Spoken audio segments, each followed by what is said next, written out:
حضرت ابراہیم خواص نے بصرہ کے بازار میں ایک غلام دیکھا۔ آدمی اس کے گرد جمع ہے اور ایک پکارنے والا یہ پکار رہا ہے، اس غلام کو کون خریدتا ہے؟ اس میں 3 عیب ہیں، اس میں 3 خرابیاں ہیں۔ رات کو سوتا نہیں، دن کو کھاتا نہیں، اور ضرورت کے سوائے اور بات نہیں کرتا۔ ابراہیم خواص کہتے ہیں کہ میں اس غلام کے پاس گیا اور میں نے اس سے کہا، تجھے میں خریدوں گا، تجھے میری طرف کچھ رغبت ہے، لگاؤ ہے مجھ سے؟ غلام نے کہا، ہاں، جو تو چاہتا ہے سو کر، اور جو اللہ چاہتا ہے وہ کرتا ہے۔ میں نے غلام سے کہا، مجھے معلوم ہوتا ہے کہ تو عاقل ہے، سمجھدار ہے اور عارف باللہ ہے۔ غلام نے کہا، اے ابراہیم، اگر میں خدا کو پہچان لیتا تو پھر خدا کے سوائے اور کسی کے ساتھ مشغول نہ ہوتا، اور مجھے کسی چیز کی تمیز نہ رہتی، اور میں عارف اور غیر عارف میں ہرگز تمیز نہ کر سکتا۔ ابراہیم نے کہا، مجھے خوب معلوم ہو گیا کہ تو خدا کے عارفوں میں سے ہے۔ ابراہیم نے غلام کے مالک سے کہا، اس غلام کو تو کتنے کو بیچتا ہے؟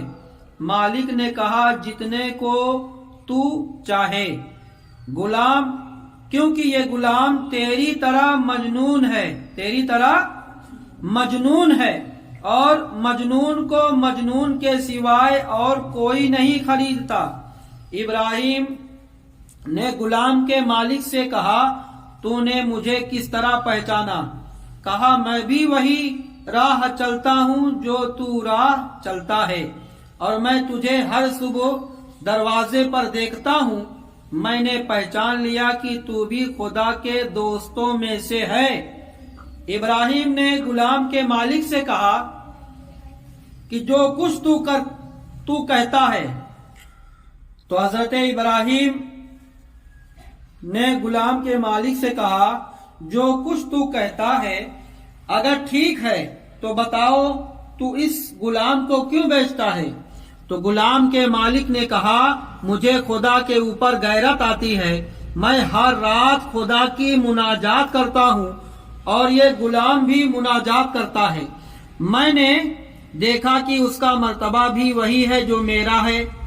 میں اسی سبب سے بیچنا چاہتا ہوں کہ دوست کے دروازے پر اپنے سوائے کسی اور کو نہ دیکھے۔ ابراہیم نے کہا، میں نے اپنا سارا مال غلام کے مالک کو دے دیا اور غلام لے لیا۔ میں نے سر اٹھا کر کہا، اے خدا، میں نے خاص تیری ذات کے لیے اسے آزاد کیا۔ غلام نے میری طرف متوجہ ہو کر کہا، اگر تو نے مجھے خدا کے لیے آزاد کیا ہے تو اللہ تعالی تیرا جسم دوزخ سے آزاد کر دیا۔ غلام نے مجھ سے کہا، اپنا ہاتھ لا، اور میرا ہاتھ پکڑ لیا اور مجھ سے کہا، اپنی دونوں آنکھیں بند کر۔ میں نے دونوں آنکھیں بند کر لیے۔ میرے ساتھ 2 قدم چل کر کہا، آنکھیں کھول۔